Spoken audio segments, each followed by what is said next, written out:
প্রিয় দর্শক, এই ভিডিওটি দেখুন।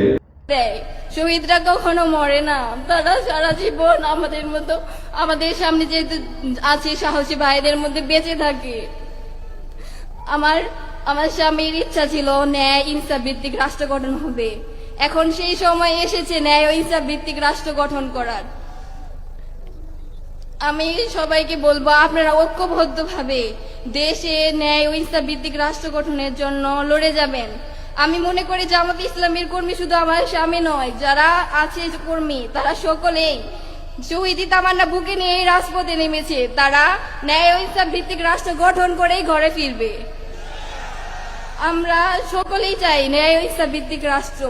যারা আমাদের এই ন্যায় ও ইনসাফ ভিত্তিক রাষ্ট্র গঠনের পথে বাধা দিবে তাদেরকে কঠোর হস্তে আপনারা প্রতিহত করবেন ইনশাআল্লাহ। আমরা চাই যে জামাত ইসলাম বিপুল পরিমাণ ভোটে বিজয়ী অর্জন করবে এবং ইসলামী রাষ্ট্র গঠন করবে ইনশাআল্লাহ।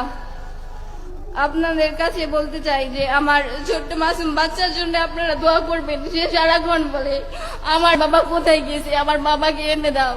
সবার বাবা কোলে নেই, আমার বাবা কোলে নেয় না, আমার বাবা কোথায় আছে, ওকে আমি বোঝাইতে পারি না, ওকে আমি কি বলে সান্ত্বনা দিব। ওর জন্য আপনারা দোয়া করবেন। ওর বাবা ওকে যেভাবে মানুষ করতে চেয়েছে, আমি যেন মান সম্মান বজায় রেখে ওকে মানুষ করতে পারি। সবাই আমার জন্য দোয়া রাখবে। সম্মানিত দর্শক, ভিডিওটি কেমন লাগলো? ভালো লাগলে লাইক, কমেন্ট ও শেয়ার করবেন।